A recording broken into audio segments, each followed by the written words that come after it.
this work is so important to us. We're super excited that we have this opportunity to work with our international educators, and we're super excited that you're here with us tonight and learning along with us, providing you this information. And there's going to be more to come, not just this session. I'm going to pass it on to my colleague, Anna, and we'll continue with the presentation.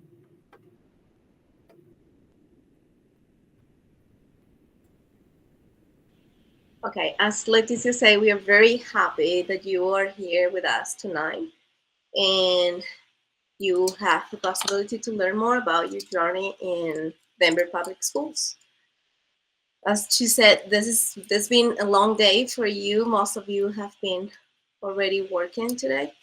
So we decided to start with a SEL activity. Acronyms and DPS is a big one. Social emotional learning. So this is a quick example of a SEL activity that you will be expected to do in your classroom. Research suggests that looking at cute animals have several benefits for your brain. So it can lead to short-term feeling of happiness and improve your cognitive function. So what I'm gonna ask you right now is just look at the animals and tell us, type in the chat two numbers that how are you feeling today at this moment, not today, just at this moment, how are you feeling? Look at the animals and decide. Give us two numbers.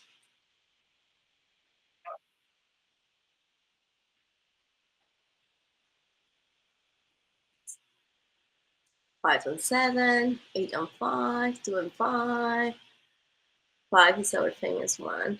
5, 9, 1. Two numbers, 2, 5, 7, 5. Okay, most of us are in the 5s. Thank you for sharing. Cool. Perfect. Thank you. 5 and 8. Okay, some we have some 8s there. Good. I hope after this session you feel more like the little bear number 4. Okay, we can go to the next slide now. Thank you for sharing, everybody. So now some logistics. We will send this deck with the recording of the session in a couple of days. We have created a Jamboard. Those of you who are not familiar with the Jamboard, you can access it to the quick code or through the link that is going to be put in the chat in a minute. A Jamboard is like a wall, right? All you have to do is type, take a sticker and type your questions. We have you muted right now, so you cannot participate in the meeting just for sake of time, right? But this session has been divided in 3 main sessions. The first one is all the green slides. So you're gonna put your questions in Jamboard in the frame number 1 and number 2. Second session, second part of the meeting will be the orange slides. So you will put that in frames number 3 and number 4.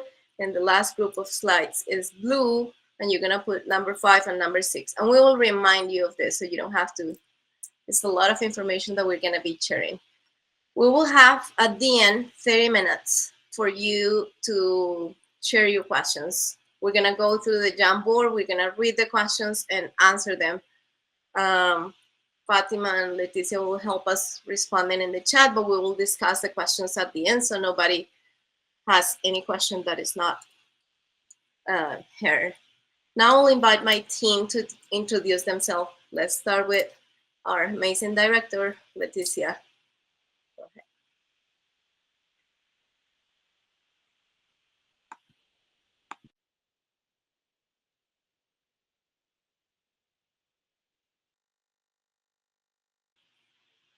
Sorry, it was taking me a while to find my unmute button. Thank you. So I am Leticia Levi. I am the interim director of the International Educator Institute. I have been part of Denver Public Schools for 13 years now, and most of my 13 years have been with talent acquisition, with Office of Talent or Human Resources, supporting our educators, whether it's through professional development, trainings, orientations, or recruitment and cultivating of candidates and developing teacher pipelines. Also, I'm not only an employee of Denver Public Schools, but I am a parent of students or my own children who are students in DPS. And I was also a DPS student myself, alumni who graduated from South High School. And I will pass it on to Fatima. Hi, everybody. It's good to see some of you again for a second time. I'm just going to introduce myself. My name is Fatima Pueyes.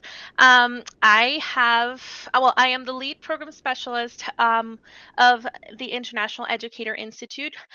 Myself and my colleague Andrea, who she will be introducing herself shortly, are in the initial context of our visa sponsorship program, just to get you kind of going and started with all of the sponsorship process. So thank you for being here. I've been with Denver Public Schools for about 9 years. And 5 of those years have been with our International Educator Institute / visa sponsorship program, now that this has started and grown. So I've been with DPS for quite a little bit of while. I started as a screener, so just doing interviews with teachers to get them kind of going and selected by schools. Then I became a recruiter. I've been a coordinator. I've worked with school leaders and hiring school leaders, and then ultimately landed into the visa sponsorship program, now the International Educator Institute. And again, I've been here for about 5 years, so I'm very, very happy to be here. I'll pass it on to my wonderful colleague, Andrea, my right hand on everything.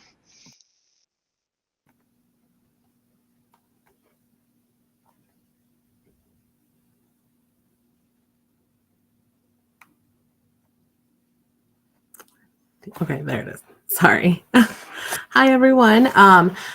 I think I've met with most of you, but again, my name is Andrea Tovar. I have been with DPS for about 4 years now. So I started with doing onboarding paperwork during the pandemic.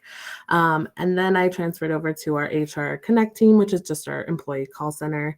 And then now I've been in with the now IEI team for about a year now. And I love working with the team. I love that it's growing. We have new members, and that's, we're able to provide more support. And I appreciate being here. So, and then I'll pass it on to Ana. Hi, my name is Ana Martinez, and I'm a learning and development specialist. I've been in DPS for 7 years. I started as an ILAS teacher in 4th grade, and then I moved into the central office. I did assessments. I work in the assessment team for 6 years, and I just joined this team a month and a half ago, and I'm very excited to be here. I can now pass it to Pilar. Hi everyone, Pilar Gonzalez. I'm also a learning and development specialist for the IEI team. I've been in DPS for 9 years. I started as an international educator working for ECE, that is preschool in DPS. Then I was interventionist for reading and writing. And the last 2 years, I've been part of the leadership team at the school as a coach. I'm super excited about this opportunity to be part of the IEI team. So welcome. Hello everyone, mi nombre es Maynor Araya y soy de Costa Rica. I have 27 years here in the US, and I am a consultant with the International Educators Institute. I have been involved in recruiting and onboarding and helping international teachers for several years, and now I am working with this amazing team at DPS. So excited to be here and be part of this team.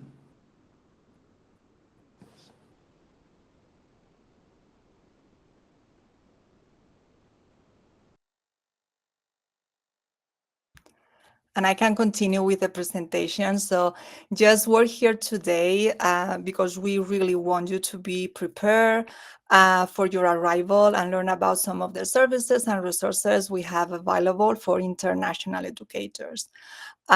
These are today's goals. We are going to connect with the IEI team and other. This is a way to connect with us, but also between each other. We're going to identify next steps to prepare for your arrival to Denver. We're going to share a lot of resources. And then at the end of the presentation, we're going to describe the main characteristics of your new job as a DPS educator. Pilar, just one before we move on to the next one, I just want to address here, and I'm sure most of you already know this, but when you hear us say IEI, that means International Educator Institute, and also we'll be using DPS a lot, and that also stands for Denver Public Schools. As Ana mentioned before, we use a lot of acronyms here, and I want to get better at describing what these acronyms are. So if you need to stop us at all to ask us about what the acronyms mean, please do so. Thank you. Thank you for the clarification. Sometimes I forgot after 10 years, but you will get familiar with this acronym because very soon. Okay, so this is, we're going to have a lot of information, and it may seem like a lot, but we want to ensure that you have all the information and resources available at any moment. So we're going to share this presentation. You will have access to all the links. We're going to send it by email in a few days. So let me explain to you how this presentation is divided. So we created two different information. So the first thing would be just all the things you need to know, thinking about your arrival to Denver, things that you can start doing now and things that you can start doing once you're here in Denver. And then in the second part of the presentation, we're going to focus in your job as an educator. We're going to briefly talking about the difference between the US education system and specifically about Colorado teaching license, next step regarding your visa process, and then a few items about working in Denver public schools. As Ana mentioned before, you're gonna have, we already shared the Jamboard, and you have these slides or frames. So 1 and 2, it would be, if you have any questions related to the first pre-arrival things that we are going to talk about, relating to things that you can do before you arrive. Frames 3 and 4 are going to be focusing once you're here, all those questions about housing, banks. We're going to talk about those. If you have any questions, just type it in the Jamboard in frames 3 and 4, and the same with frames 5 and 6. Any question related to work as an educator. We're going to try to respond as many questions now, but we are going to respond those in this week, and we will also send you the Jamboard with this document with all your questions answered. And I'm gonna pass it. No, I'm still okay. I will continue. So we're going to start talking about things that you can do before moving to Denver, so you can feel prepared and also reduce that anxiety that, of course, you should have when you're planning to move to a different country or city. Before starting, just for you to know, we're going to share multiple resources, but we want to let you know that the Denver Public Schools is not affiliated to any of those companies. And we're going to start talking about flights. So first thing you have to have in mind is you need to have your passport updated. If you don't have your tickets already bought, so you can use websites like Google Flights, Kayak, Expedia, Justify. Our recommendation is to book at least 3 nights in a hotel to allow you time to find like a longer term plan. If you know someone already in Denver, please contact with them so you can start planning that hosting. Transportation from airport. So Denver International Airport is the name of our airport. Is like about 30 minutes from downtown. You can use late rail or bus. RTD is the public transportation system. So we included these links with a map, so you can take all the different options to go from the airport to your next location. You can also use Uber or Lyft. My recommendation is that you download the app in advance before coming in here. And here you have some tips. So I said before, if you know someone that is already in Denver, reach out to them now. Tuesdays and Wednesdays are usually less expensive days to travel, so maybe it could be better to check the flights on those days. Check, depending on the company, check if the tickets include a baggage allowance, because sometimes you have to pay for that in addition to the price that you're paying for the flight. Check also the prohibited items. You have a list there of all the things, especially if you're traveling internationally. Anything related with food, they're not going to allow you to travel with it. And we recommend arriving no later than within the first 2 weeks of July, so you can have time to get settled in Denver.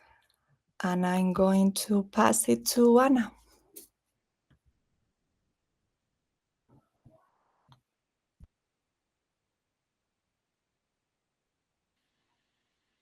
Finding a microphone. Okay, the first couple of weeks is going to be a lot of things happening to you, right? So a lot of things that you need to take into account and take care of. So and we are aware that moving to a new country or to a new state is a big task. I did that myself. I moved here with 2 suitcases and a new life to start. So I know how it feels, and that's why we have recommendations for you. Just keep in mind that you will have to cover your living spaces expenses, and you won't receive your first paycheck until 1 or 2 months after arriving to the United States. So it is recommended that you bring a credit card, ideally if you can. Otherwise, just bring cash. We recommend that you bring at least 5,000 so that you can support yourself and your family. If it is like, if you don't bring your family, then the amount is not that much. But if you bring your family, ideally you leave your family for a month or 2 months at home, so you don't have to have them going from the hotel and all the things that they need to do. Once you are here and you have your account, you will be able to use apps, same that you do in your country, right? Zelle, Venmo are the most famous one here. That'll be it. That I already did the tips. So that's the tip. It's fine. We can go to the next one, please. Thank you. Okay, then for those of you who are familiar with the European framework, we also suggest that your English level at this point is in C1, because that's the recommendation to be working in schools, thinking that you will be using English on a daily basis, right? So if your English level is not in C1 already, don't worry, you still have time. These are some links that are free to use, but these are mainly for basic levels like A1 and A2, maybe B1. These links that we put there are good for your spouses, right? Because sometimes when the spouse doesn't speak English, they come here, but they cannot work because they don't have the English level, or they have to work in other places. So the first group of links that we put here are free. I think Open English, they charge something. I'm not sure about that one. There is one local one, the one that says apply, that is Red Rocks College, and that they have classes for free online. So that is something that your spouses could start, or if you have older kids that are coming like for high school, middle school. Although kids, my son came here knowing nothing of English, and in 2 years he's ready. So kids take it easier, but learning easier, I mean. So that'll be for your spouses and your kids.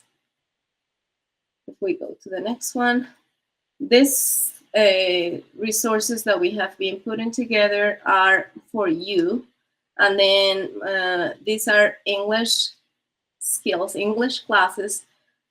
One of the links, the link where it says click here is Centro Colombo Americano. It is located in Bogota. It's more than, I want to say like 30 years, giving good certified English proficiency classes.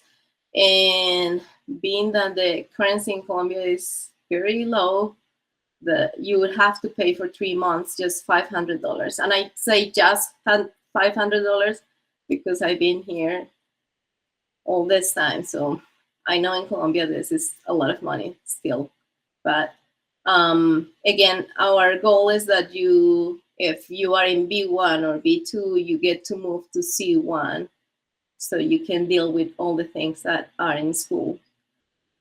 In case you don't know what your English level is, here are 2 websites that you can use to get a report on where am I in my English, okay? And again, these are resources and they are only given to you as options. You are not expected to enroll in anything. It's just to give you resources. Next, please. Well, my turn.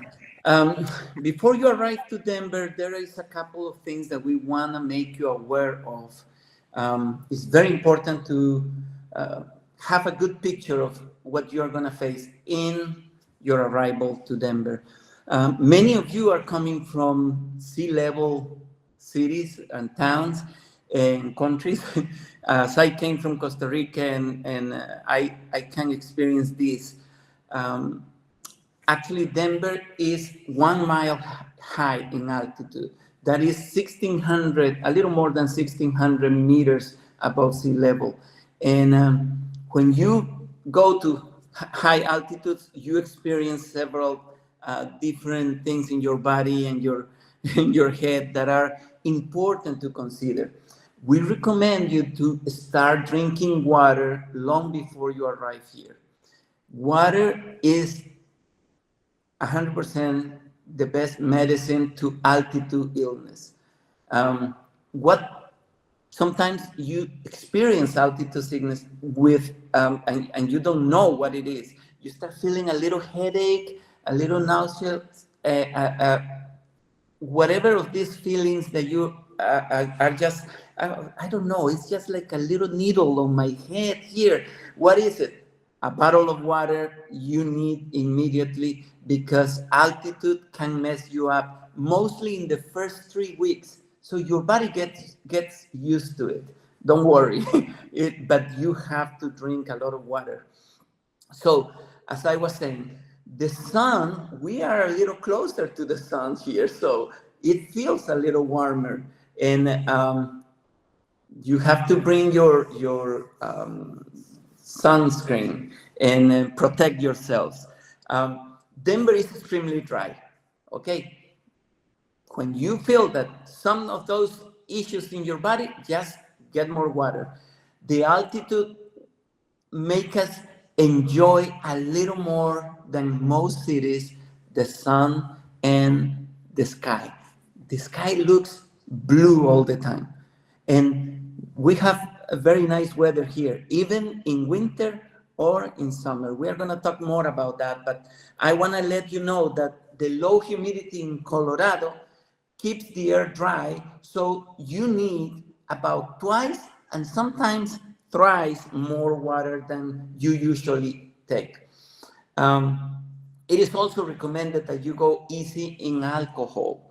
If you drink a little bit, whatever you drink at home, here it is stronger, because the lack of oxygen makes you feel a little more the effects of that little drink.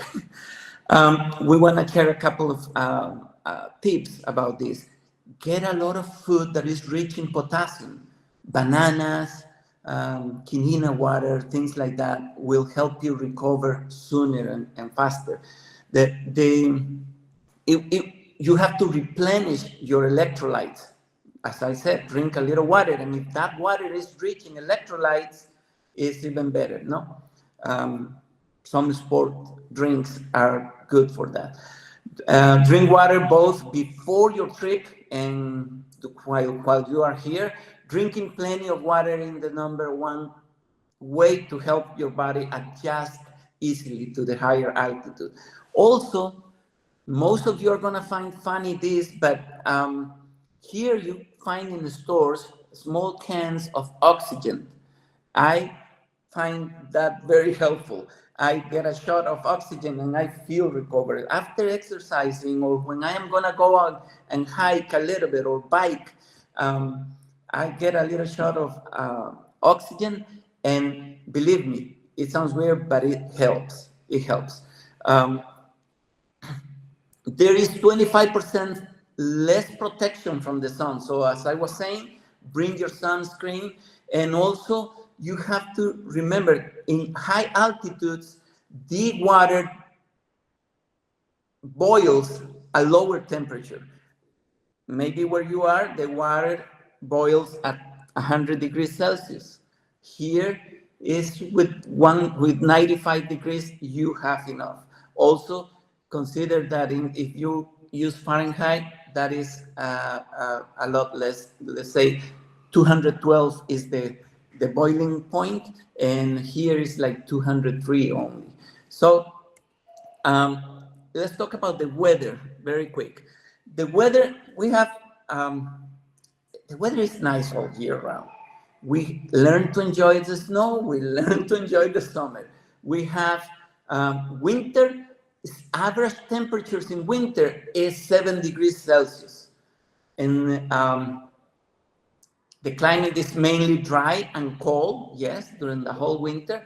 And in that time of the year, the precipitation is practically only snow, and mostly in the high areas. You have mountains. We're at the foot of the mountains, so the mountains here can go from, from 6,000 feet to even 14,000. No, so for those who use meters, it's 3,800 or more, even 4,000 meters above sea level. In the summer, the low humidity in the air is an issue. We don't have high humidity, so it actually makes it beautiful. The sun feels cool. Actually, it's not necessarily. It doesn't hit you as much as areas that have more humidity, and it's very comfortable, mainly in the evenings. So it's dry here, and we don't get a lot of precipitation, a lot of rain, maybe 8 to 15 inches the whole year round. And we have about 300 days of sunshine during the year. This is even more than San Diego or Miami, that are famous for being sunny cities, no? You can check the average temperatures, and we're going to provide slides and these links, and you can check also precipitation forecast and all that in the weather apps. What to bring? Bring sunglasses. Even in winter, you need sunglasses. When the snow shines in your face, it is it's blinding. So bring sunscreen and lip balm. Even in winter, your lips dry, and you need help with that. Bring warm clothes for the winter and comfortable shoes if you like hiking. I also recommend, there is a lot of mountains around here and a lot of trails, a lot of biking, hiking, skiing. The outdoors are just amazing in Colorado, top #1 in the States. A couple of more tips. A few days before your trip, check the weather app and check the temperature. How is it going to be when you arrive? Is that day going to be cold or warm? Whatever, you make sure that when you get out of the airport, remember that everything here, indoor is AC or heater. Outdoor is whatever the universe provides. So it is the best to bring layers. You get different layers. So in the morning, you get out of the house and you were wearing a couple of layers and your jacket on top. When you arrive, you get indoor, you remove it, and by noon, you don't want to use a jacket. And when the snow comes, it melts a couple of hours later, because the sun hits every day, even in winter. So you're going to enjoy this weather. I assure you that. Thank you. So who is next? I'm next. Okay, sorry.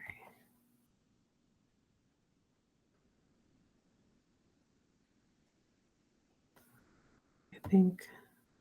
Okay, good. Sorry.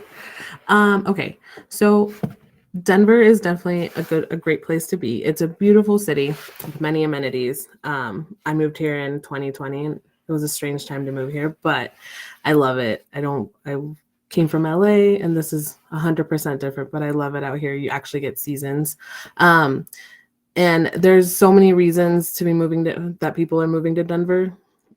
That are like, there's so many activities, so many amenities, and that has caused the cost of living to go up. Sorry, I'll mention that in the next slide. Sorry about that.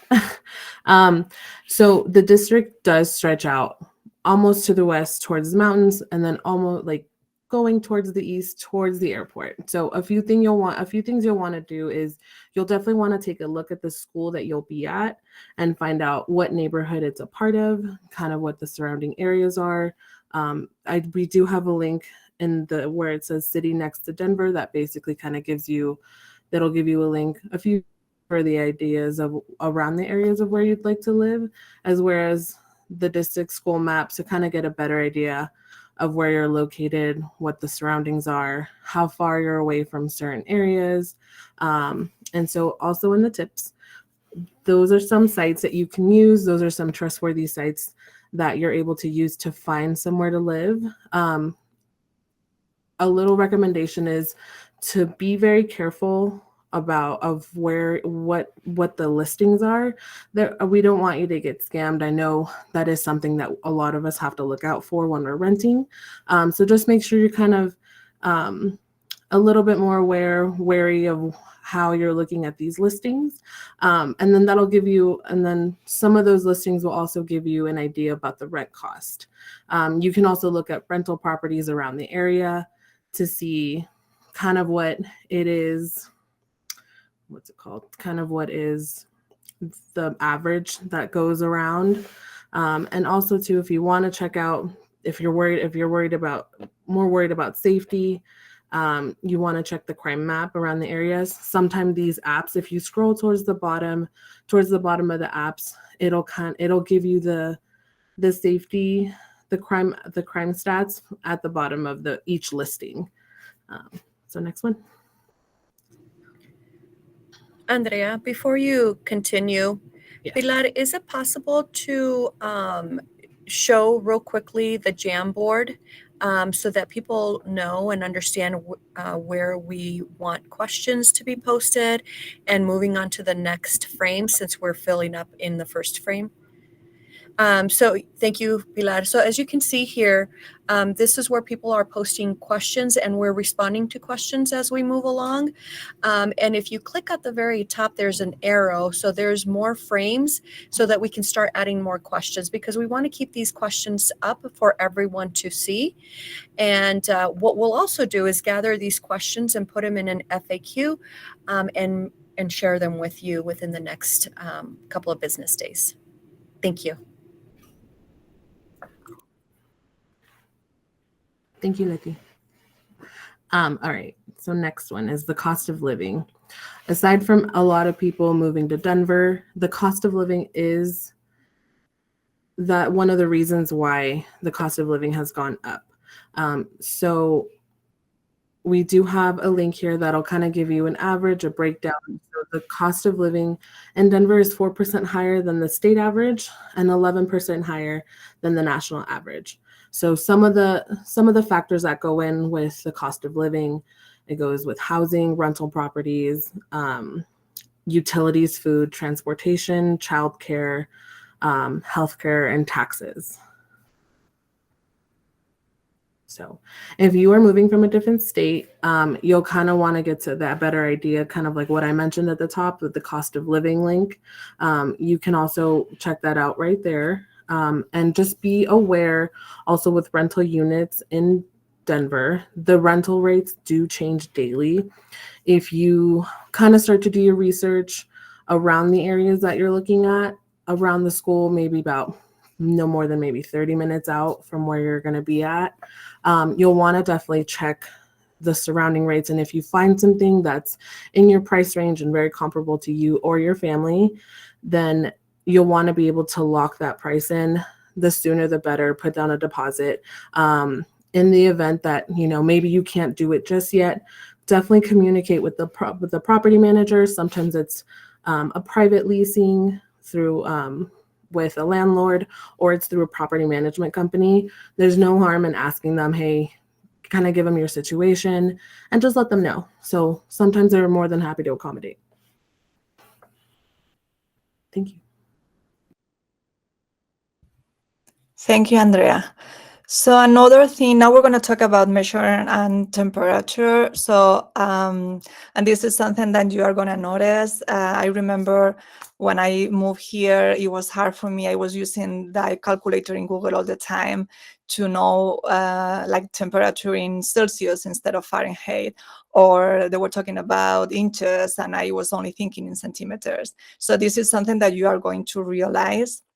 If you are teaching math, luckily in most of the textbooks, students are going to learn both, but still you should be familiar with foot, inches, miles, pounds, and also Fahrenheit. So here you have equivalence, and also, yes, at the very bottom you have different, it could be a quick search in Google, but I also included calculator for any measurement unit that you need. But yeah, so this is just to be aware that between the metric system and the imperial system. I also want to remind everyone that we will be sharing a copy of this presentation so that you have access to all of the links and all of the resources. So if you're writing down notes, that's great, but also know that you will have access to this. So let's talk about how can we get together. So this is one of the, we just completed a survey talking with international educators that were here for the last year, and they shared that at the beginning they felt so alone. This is a journey that it could be really lonely, but it could be a journey that we can share with each other. So we just created a Facebook group. This is the link. We will also share it by email. So this is a private group. You can post, we can share events. All the information is going to be by email, but also in Facebook. And this is the link if you want to join. But this is a private group, so you are not supposed to invite. It's going to be, is our IEI group. So this is the link. You have other different ways to connect. So there are already many Facebook groups depending on their country that you're coming from, and also for new teachers in Colorado. You can also create a WhatsApp group. We have one, for example, for Spaniards in Denver. I think we're more like 200. I know there's another Colombianos in Denver that Anna shared with me. So these groups already exist, and you can always join to them.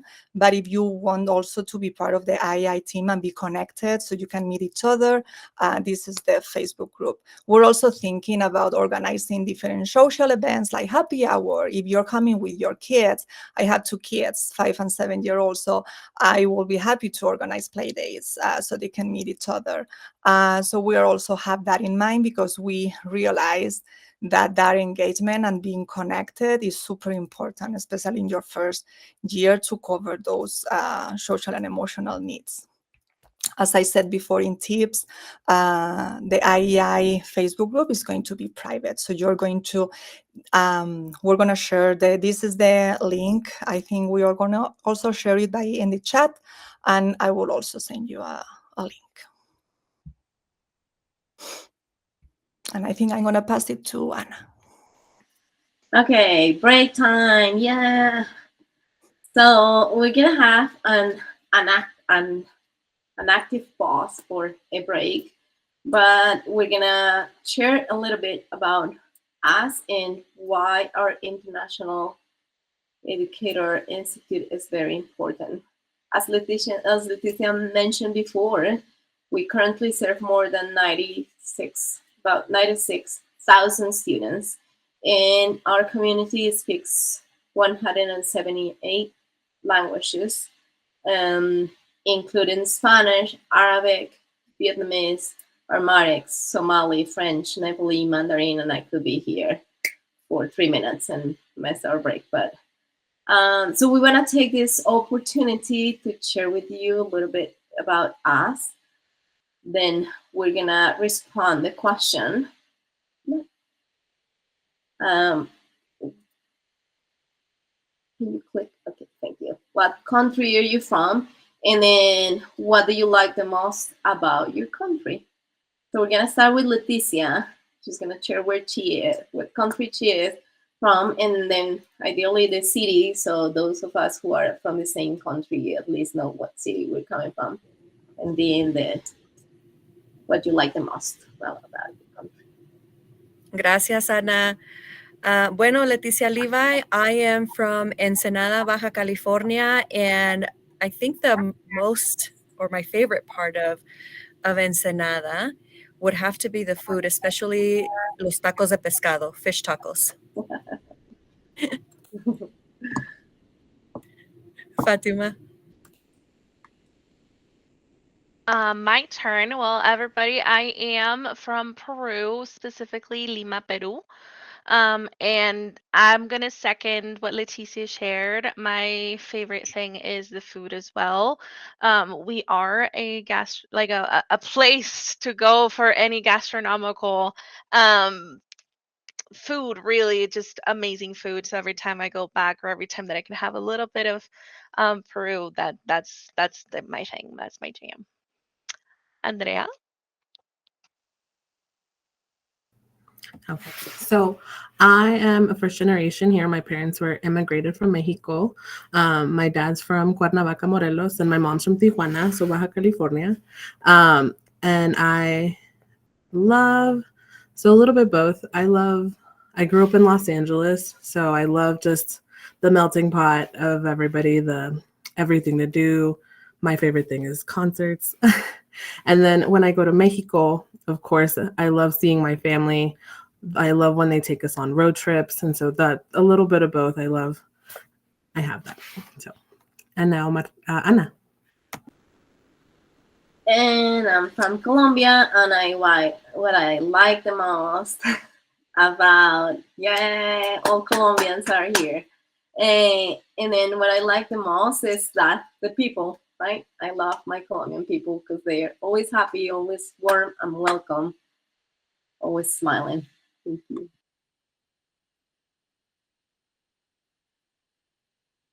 Pilar, after the party, go ahead. Gracias, Ana. Yo soy española, vengo de Madrid, and what I love the most about my country is that all my family lives there. So what I really love is all those gatherings with my family, and of course, living in Madrid, you can stay up all night and everything is open. You can have dinner in the middle of the night, and you can come back home at 6 a.m. and everything is open and everyone is in the street. So that's what I love the most about Madrid. And I will pass it to Minor. Hello, everyone. I am Minor Araya.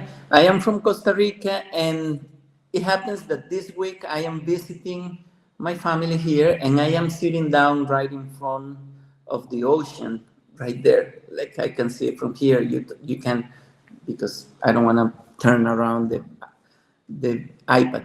But actually, that's what I like the most about my country. It's so small that you can go you can have breakfast here in the Pacific and have lunch in the Atlantic if you want. So I like that.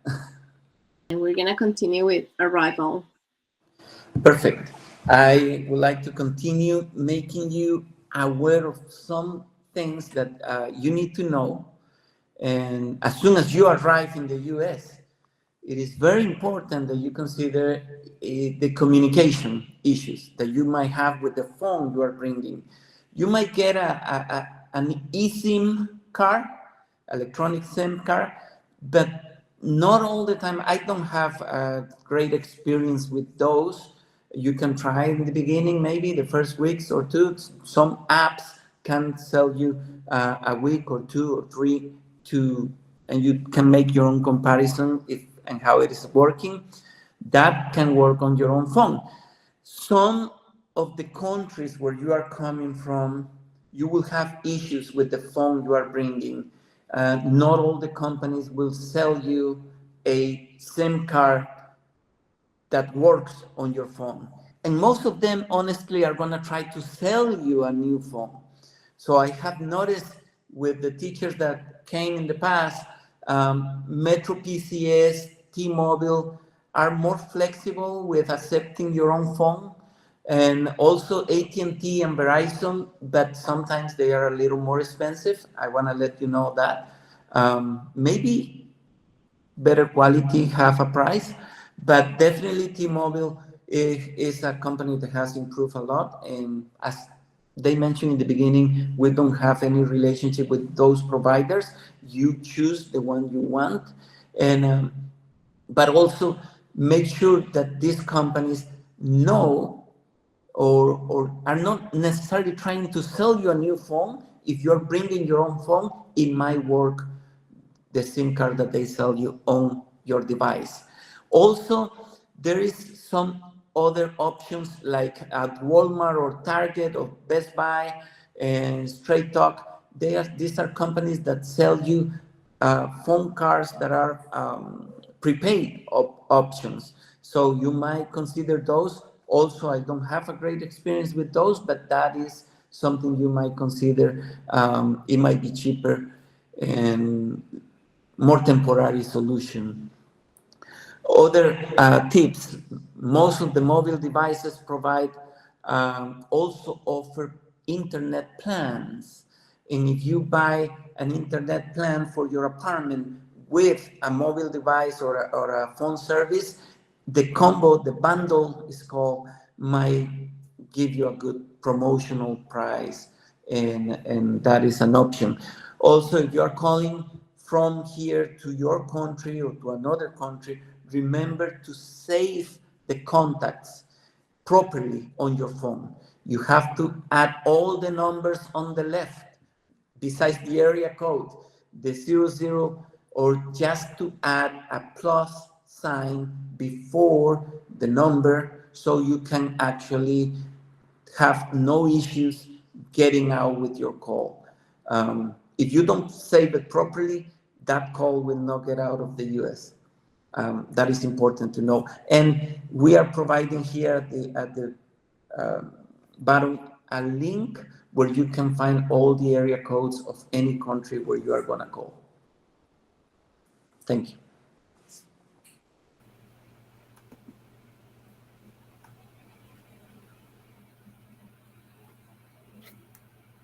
My internet's weird. Okay, so with housing, I know we can definitely understand that it can definitely be a little tricky when you're moving to a new country or in a new state. I know I had a little bit of an issue when I moved here. It can definitely be a change. Something we do know a lot of you have friends in the district. So if you already know someone in Denver or the surrounding areas, we definitely encourage you to stay with someone if you're able to, of course, to know someone you are traveling with families. But regardless, before you arrive, you'll want to book a temporary stay. So you can use Expedia or hotels.com and then just with some of those, and then Airbnb and VRBO are really good too for individuals that are renting their home and their spaces. And the next one is, as kind of we mentioned in one of the previous slides, is some other effective areas to kind of search for rentals would be like Facebook groups. So there's a Denver and housing subletting. And again, some of the websites to search for apartments, even houses to rent. And then just keep in mind for scammers, I'll connect with our team to see if there's some tips and tricks we can send you. That way you kind of get an idea of what to look for. Sometimes one thing they did know, if the price is too good to be true, that's definitely something you'll want to just look out for. And families that do meet the low income requirements set by HUD, and you can check this link here to see if you qualify. And then the DHA, the Denver Housing Authority, they also own and manage over 3,900 subsidized and affordable rate units. And you can visit their site here as well. Once you do have a permanent address, you'll want to communicate that to the embassy in the US. And tips for those that are interested in buying a house, you can do that through HomeShare and through Home Partners. And so this program basically allows you to find a home to rent with definitely no obligation to buy within the next 3 or 4 years. So, and you can visit their page right down here. All right. So once you are here, you'll definitely need a driver's license if you will be driving and getting a car. I already have a car. So if you're switching over, you'll definitely want to get, reissue a new Colorado license. So if you're coming from a different state and then from a different country, there's a few different requirements for either. But first you'll need to take a written test, and then you'll need to take a driver skills test. So it is possible to get around Denver without a car, but some neighborhoods, it is recommended to have a car to have the most positive experiences, is what I've noticed as well. Some stuff can be a little bit spread out. There's also car dealerships like CarMax and TrueCar that you can reach out to or take a look at cars, test drive, and then see what fits you well.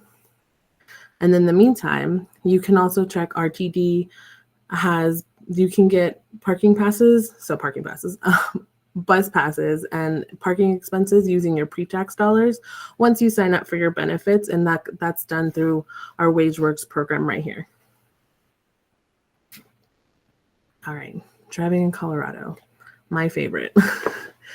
So as someone from a state where it doesn't snow, at least in the area that I grew up in, ever, I was a little terrified of driving in the snow, but it's okay. It's completely okay.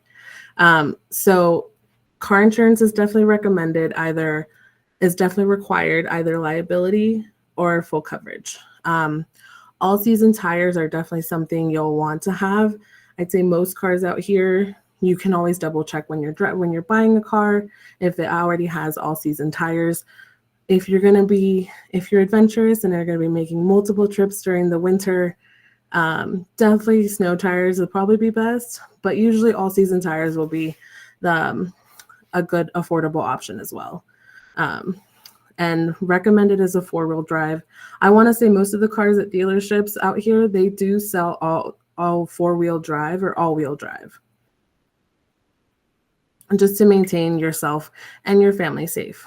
And so a few things, especially with the snow, the tire pressure does change. So you want to make sure kind of every now and then stop at a gas station and then just check your tire pressure so it stays at a 32 PSI.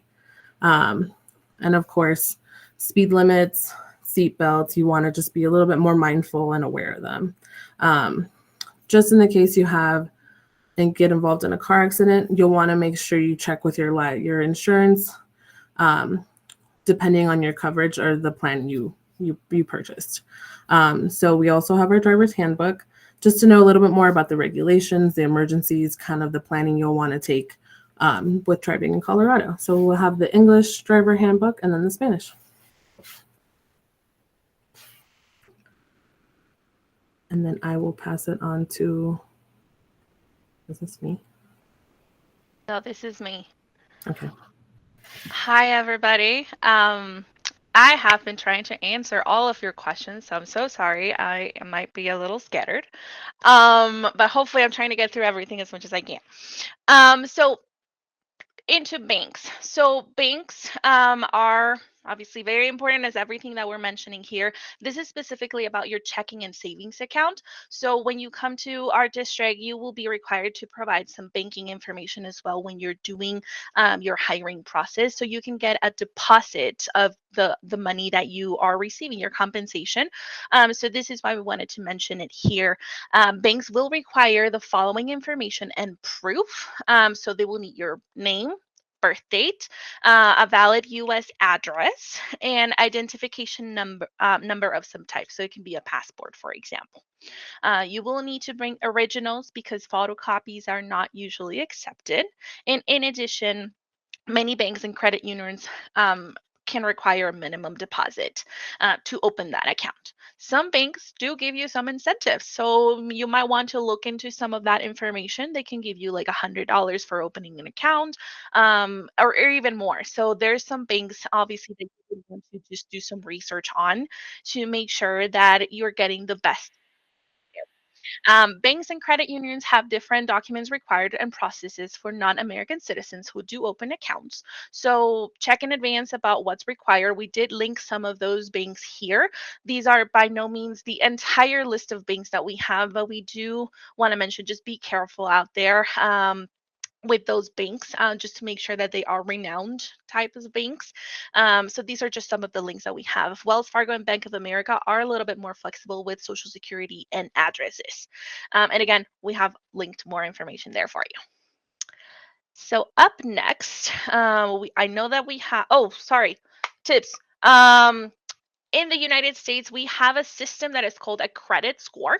The higher that you have it, the better it will be, because that will help you in the future to buy a house, buy a car, get a credit card, get a loan. There's a lot of things that you do with this type of system. So we have linked it here as well, so you can kind of get familiarized with that system. And then you can also continue to check your credit score. There's also a link there for you.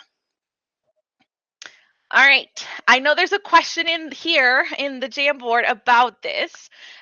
So this hopefully will answer that question. And if not, then I'll still put some more information there. But this is a very big one on taxes. What are taxes?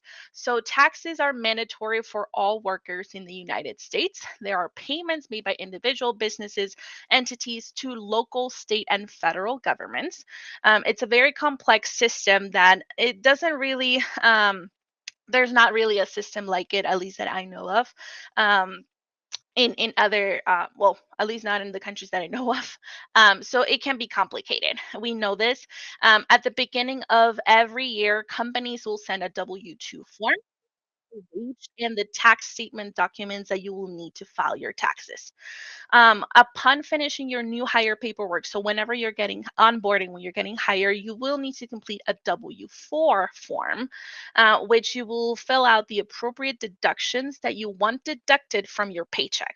So pretty much, and to summarize a little bit, the government will remove some of those taxes from your paycheck, and they will pretty much say like, okay, this person's paying the government all this amount. And then when you do taxes, they will pretty much, like the IRS, which is our financial institution, they will tell you you paid this many and we can give you this money back, or hey, you didn't pay enough, you need to pay us a little bit more. So that's why we pay taxes, to fund our government, and all of the initiatives that they have. So, unfortunately, we as human resources cannot provide you guidance on how to complete this form, because it is based on your individual circumstances. So, we are linking a lot of this information here so you can make that determination on your end when you're completing this. You can also search for tax representatives throughout the Denver metro area for you to support you with this process. Some companies that do it are H&R Blocked. There's also TurboTax. And then you can go directly also to the IRS, the Internal Revenue Service, for direct information on that. And then when our taxes due, pretty much April 15th is the date that you have to remember. They are due every April 15th of the of that year that you get receiving like all those documents. So you will receive taxes for 24 in January of 2025, and you will file them on April 15 based on your income that you received on the year prior to that. It is recommended by our team that if it's the first time doing taxes, just because of the complexity around it, that you do go to a representative, a tax representative, to support you with that process. You can't do it yourself if you feel that you are well versed into that. It is just recommendation because it's probably something new for many of you. And then also, as a member of Team DPS, you have access to employee assistance programs. We have linked it there. You can call and you can ask for help with tax issues, budgeting, debt management, and other concerns. So that is something, a benefit that we give you as an employee in DPS. And then I also know that there's a question about this somewhere there. So hopefully this will help answer that as well. But healthcare, this is very, very important here in the United States. The U.S. healthcare system is not administratively controlled by a department of agency. Unlike other countries where there's universal healthcare that is generally available to all citizens, here in the United States, medical expenses can be really, really high. So you can access lower healthcare services if you have insurance. DPS as an organization is committed to providing you and eligible dependents with high quality, affordable to support your health and well-being. So we have more information there. This part is very, very important because this talks about eligibility. Dependents need to have either a social security number, so that's for J2 dependents, or an individual tax identification number that is for the H4 dependents. H4s unfortunately are not allowed to work, therefore they need to they can only get an ITIN, they cannot get a social security number. So in order to be included into our benefit plans, like as a dependent, they need to have either of those numbers to be able to qualify and to be enrolled into that, should that be your desire. While you're obtaining them, you can go to Connect for Health Colorado to look for coverage outside of Denver Public Schools for those family members. But just know that they might still require some sort of identification number, like a passport for the dependents. Unfortunately, we do not provide benefits, credits, or subsidies towards outside coverage. So just keep that in mind. And then in the future, when you do receive that social security number for your dependents on J2 or an ITIN number for your H4s, you can then include them in the benefits that DPS provides you. If you need to pick up any medicines prescribed by your doctor, you can go to a pharmacy. You can find local pharmacies in that link. It's at least in Peru, we can just go to the corner and there's a pharmacy in every corner.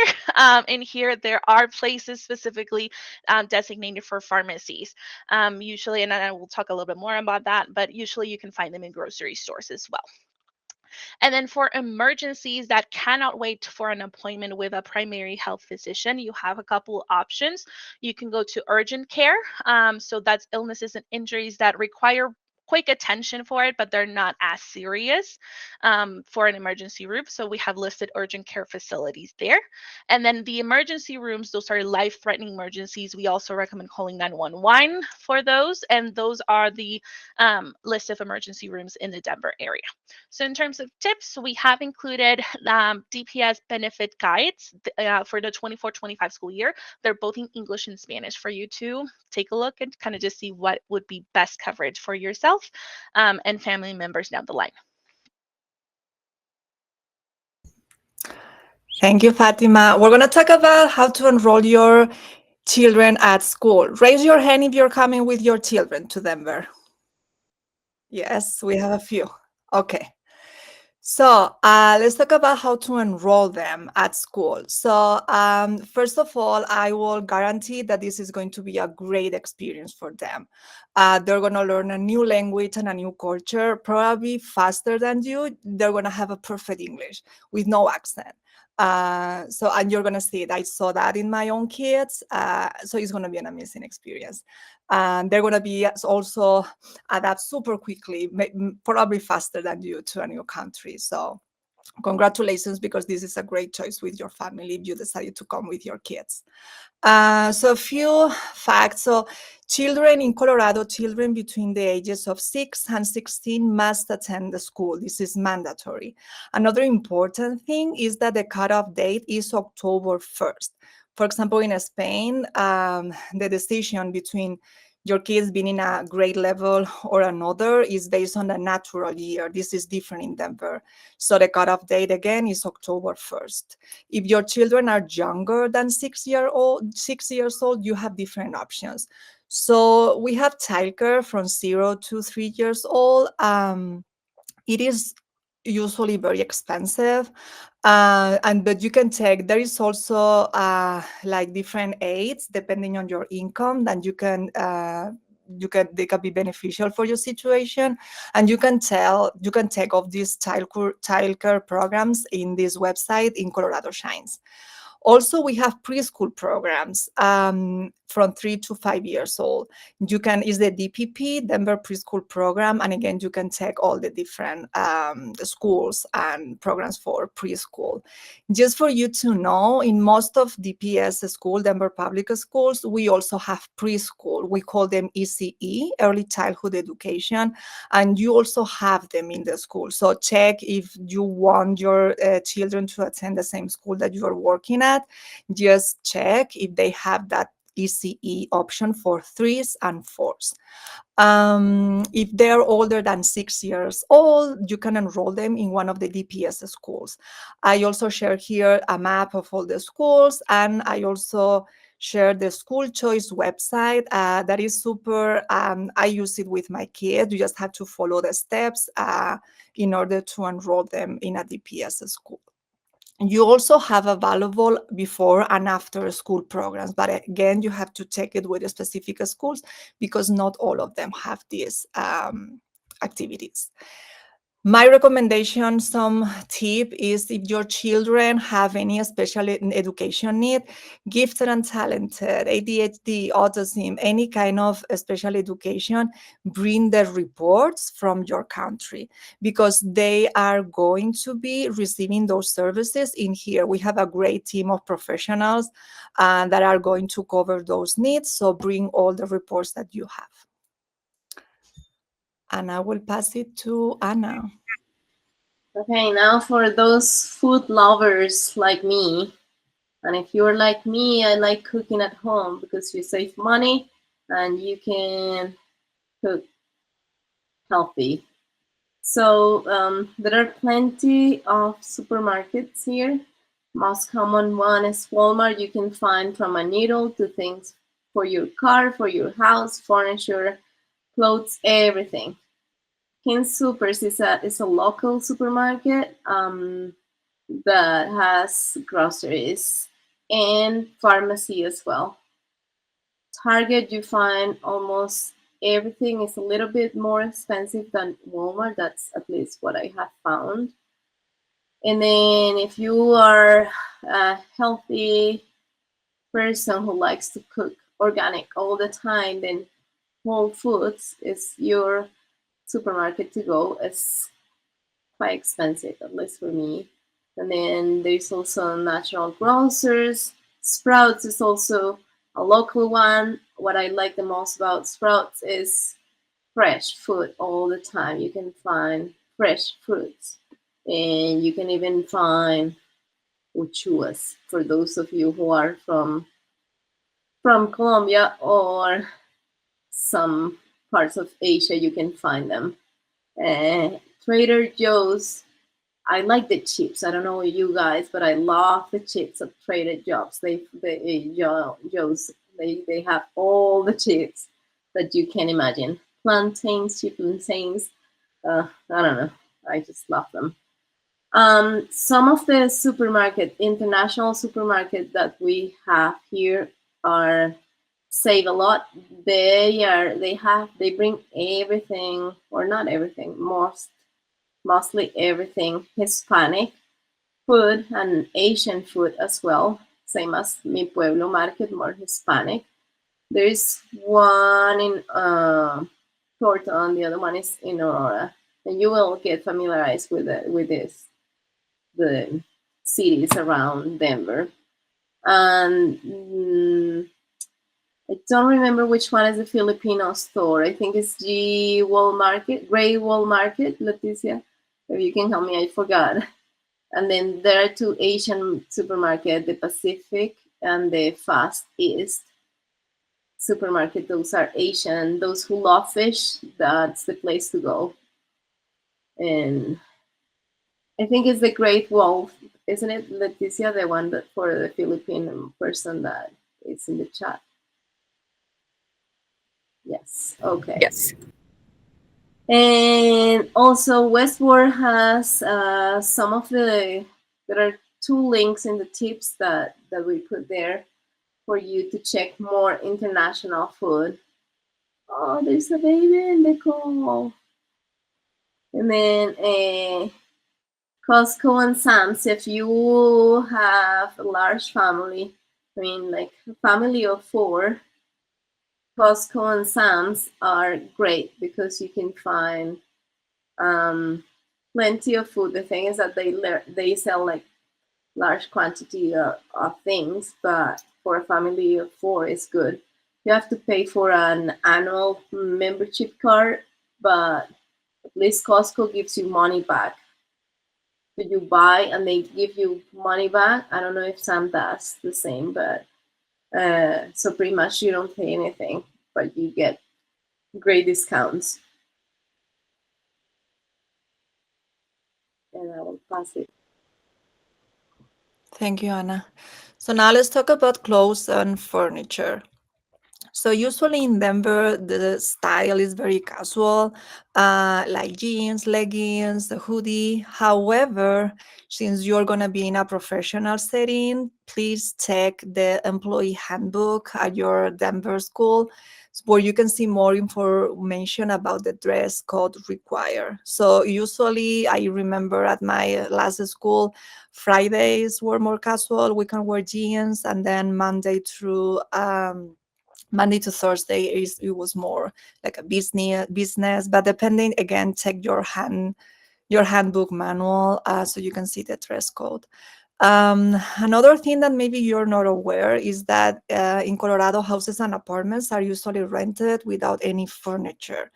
You will usually have access to washer and dry machine, oven and microwave, but you're not going to have any furniture in your rented house. So you will need to buy it. You have different options. You have IKEA, American Furniture Warehouse, and Furniture Row are very popular.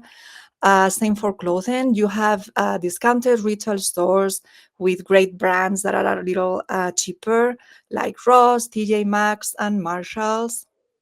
If you want even cheaper, and I remember I did that at the beginning because you're going to spend a lot of money in the first months, so maybe it's worth it to check thrift stores. So these stores, they have gently used clothing and furniture, so maybe it could be a good option to save a few money, especially at the beginning. Then you can replace the furniture, but especially at the beginning, they saved me my first months in Denver.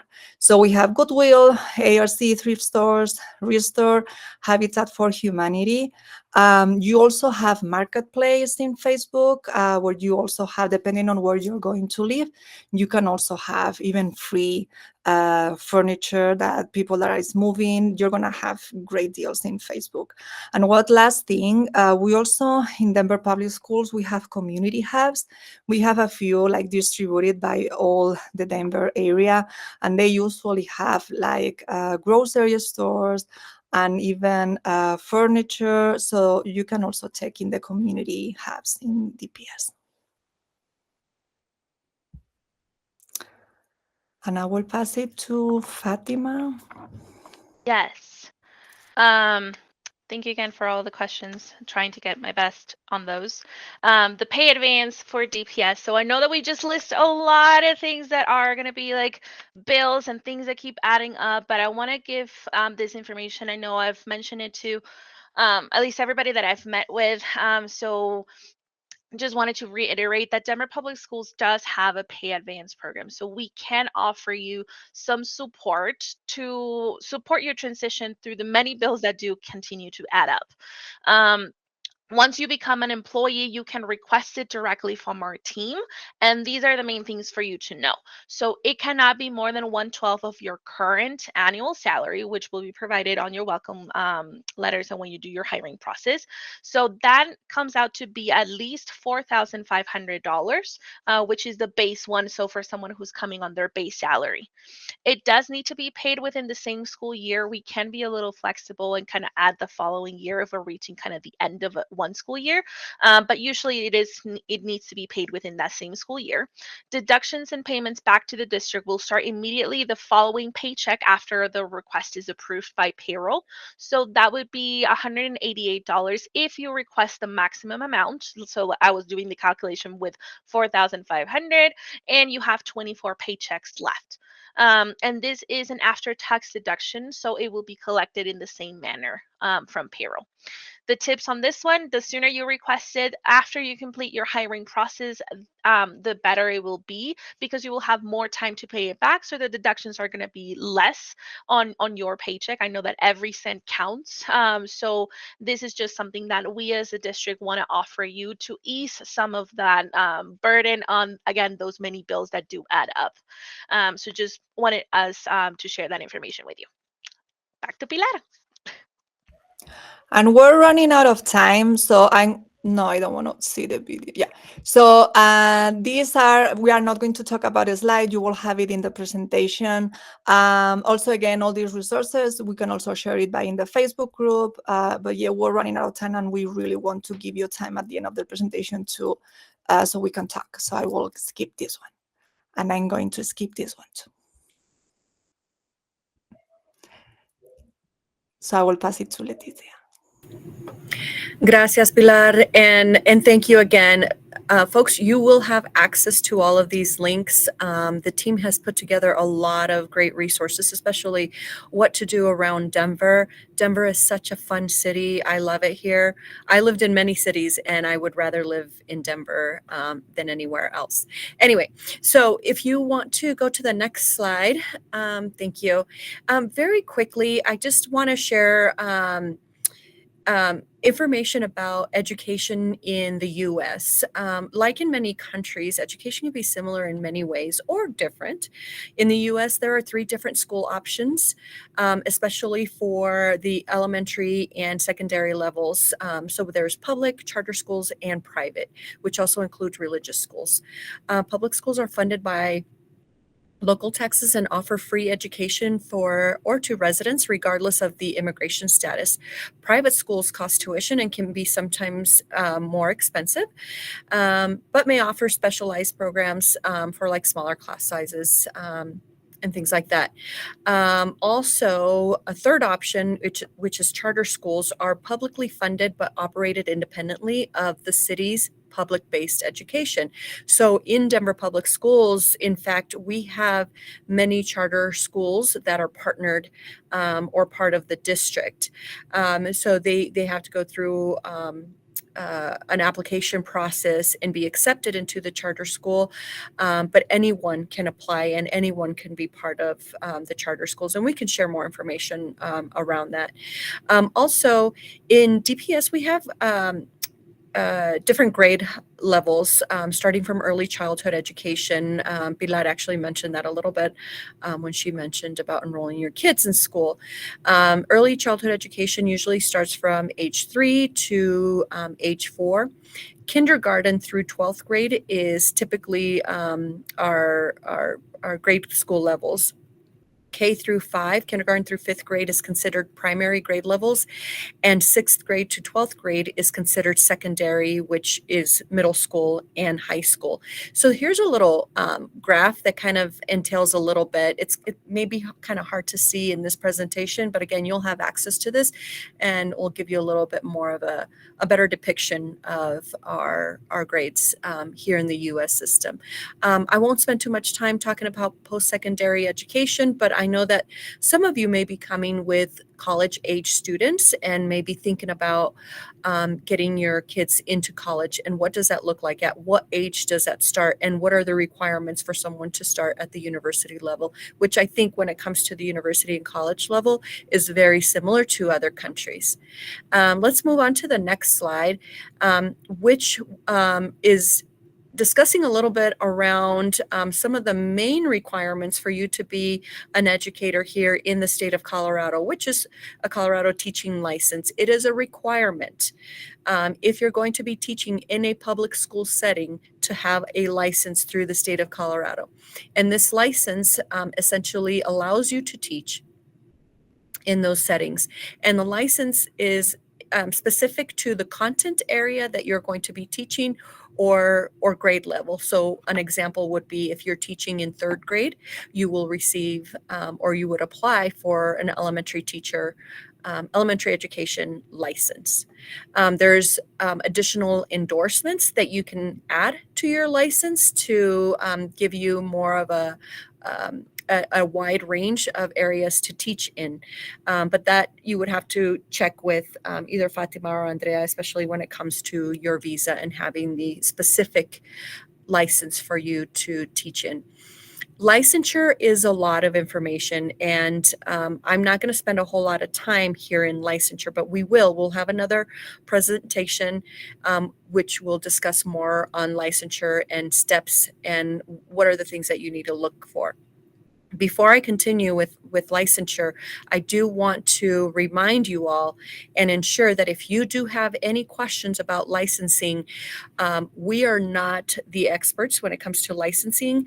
You would have to connect with the Colorado Department of Education to receive the detailed information that you need to make decisions. So they're the ones who are going to support you through that. We can help you along the way. We understand licensure and we helped people along the way just to get your documents ready and in order to apply for your license. So a couple of things, and some of you already have asked about getting your transcripts evaluated through an ACES organization. So you have to have at least a bachelor's degree or higher in order to apply for your Colorado teaching license. Another important step is having to complete a fingerprint and background check with the Colorado Department of Education, through the Colorado Department of Education by the Bureau of Investigation, or Colorado Bureau of Investigation, which the acronym is CBI for it. So more information will come with this. In fact, the CDE has a website that will explain to you your steps necessary for you to apply. Some of you can apply for your license now if you already have a social security number. If you do not have a social security number, you will have to wait until you receive your social security number in order for you to apply and complete all the necessary steps for it. There are different options for you to receive your license. There's again, we'll speak to this in more detail at a later time. But for those of you who want to get ahead of get a head start on this, I recommend that you visit the CDE website, and we will make sure that you have the exact link that takes you to the right page to start the process for your license. Again, many of you will have to wait until you arrive here once you have your social security number. We can go on to the next one. Okay, that's me. So just to be very brief, because Leticia also mentioned all of this, next steps in the visa sponsorship process, NACES, extremely important. We really can't do anything without it. So I know that we had quite a few questions related to West not moving forward quickly. Unfortunately, we don't have any control over that. So that's something that you need to do directly with the organization of your choosing that you decided to go forward with, and ask them what's the delay, and kind of see what are some expedited options if that's a possibility to get, just because this is such an important document. If you hold a social security number, I know we also had one more question about that. You have to get a Colorado teaching license in order for us to file your case. If you do not have a social security number, licensing will come in like afterwards when you do obtain it. So don't worry if you don't have a social security number right now. We will work with you. But if you do have a social security number, it is extremely important to get that license, or we cannot file a case for you with USCIS. So for those on H-1B cases, they will be filed in the first couple of weeks of the month of June for an approval notice to arrive by the end of the month, early July. For those on J1s, your visas will be issued for either July 1st, July 15th, or August 1st, depending on the pending documents that you still have to provide us and your home country. The sooner you provide us with the necessary information, the sooner we can issue the J1 visa. I am your responsible officer, so I'm the person that actually issues your visa. So the sooner that you get everything over to me and to Andrea as well, she can also issue visas, so we can definitely work on that for a quicker turnaround in travel plans.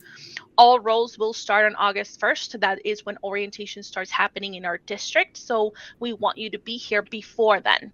And as we've said before, make sure that you plan ahead for the following months, especially while the hiring process is still taking place, and it's after the approval of your visa that you will be here, and you still need to maintain yourself, sustain yourself, just because there's a lot that is happening.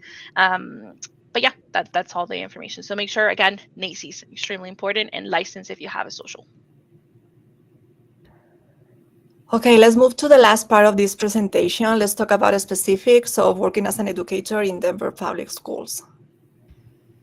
So again, I want to really give you time at the end of the presentation. So I'm just going to, you're going to have different, you're going to be working with different professionals at your school. We have 3 different programs for multilingual learners. If you are a Spanish speaker, you will probably be in a TLE as an IEI educator or in a dual school. My advice is check the website of your school so you can know more about the type of role that you will have. And this is very important, especially coming from a different country. Just for you to know, you're going to really work closely with your coach. And it's very common in Colorado and in Denver that you're going to be observed by your coach. So if you see someone coming to your classroom, sitting and start typing in the laptop, don't panic. This is part of their job, and it's more like a partner person more than an evaluator. However, he will give you scores at the end of the school year. So you're going to be working closely to him. And we follow the LEAP. It's another acronym, the LEAP framework. And just to give you an idea, we just included the link in English and in Spanish so you can start learning more about this framework. And then, as I said, you're going to be working and you're going to be supported with many professionals. The first of all is your principal. He's going to be the school leader, and you can talk to him about any concern. Then you have your assistant principal, your AP. So usually is when the principal is not available, you can also talk to him. The senior team lead is going to be your coach. So anything related with instruction, that would be the person. You're going to have a new teacher ambassador at your school. So that is going to be also usually another teacher, and you're going to ask him for help about DPS technical tools and also that social emotional support. So important, especially the first months. You're going to have meetings with your grade level team to plan and to talk about data. And then you have us. So Fatima and Andrea will guide you through all the visa process. And Anna and I will be with you through the whole year to cover all your needs.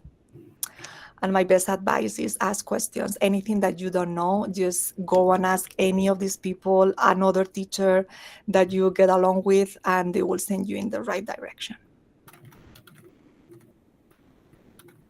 And I will pass it to Leticia. Thank you. I mentioned in the beginning of our presentation that our team is here to support you through your career journey in DPS. Part of your journey may provide you with opportunities to move into different roles with the content within the same content and grade level that you're in. However, you may be able to move up into higher paid roles. There's a couple of roles here that are listed, such as the senior team lead. And in fact, Pilar was a senior team lead before she moved into our team. At a later point, I hope she can share her story a little bit about that. We've also even had some of our international teachers become assistant principals or move into different roles once they have received their permanent residency. That again, may look different. Again, there are restrictions due to your visa. And again, there's more details to that. So we won't spend that time right now, but we can definitely help answer those questions as they come along. Also, you can earn more money if you complete master's or doctoral degrees or additional credits. And you could see that in the salary schedule. By now, you should have received a copy of the salary schedule by your talent acquisition specialist who's supporting you along the way. Also at this point, I wanted to mention here, as we have here in the tips, ProComp. It is a compensation structure to incentivize and or recognize you for the work that you do. One example is receiving an extra $2,000 if you're working in a Title I school. And also, many of you are in hard to staff positions such as ELA S or math. That's an additional $2,000 for being in these types of positions. So what is a Title I school? Title I's, and that happens across the nation, not necessarily in the state of Colorado or specific to Denver Public Schools, but Title I schools means there is a percentage of free and reduced lunch. Students who qualify for free and reduced lunch. So meaning that there's a certain level of income that the students have, or families that the students, of the families of our students that will define a school as Title I. We will share more information about what a Title I school means. Again, these are things that you need to know as an educator in Denver Public Schools. Okay, and we can move on to the next one. And this is one of the last slides, I promise. So let's finish the presentation talking about required trainings. During the school year, you're going to have mandatory and also optional training through the year. You're going to have a lot of opportunities to grow as a professional. As I said before, I started as international teacher, and yeah, DPS really promote for you to keep growing as a professional. So you have all the trainings that are required by your role in the link in there. We also highly recommend you, if you're not already part of the new Educators website, you can register to the newsletter in the third link that you have in the presentation. And usually your principal should send you an email with all the required trainings for the summer. If not, you can always send them an email asking if there is any training that you could start doing right now. Some tips: check the school year calendar. You're going to have teal days. Those are days that you are not going to have students, but you are going to be working doing these professional development trainings. And then we will say in a few acronyms, so familiarize yourself with all DPS, Denver Public Schools acronyms in that link. And I will pass it to Leticia.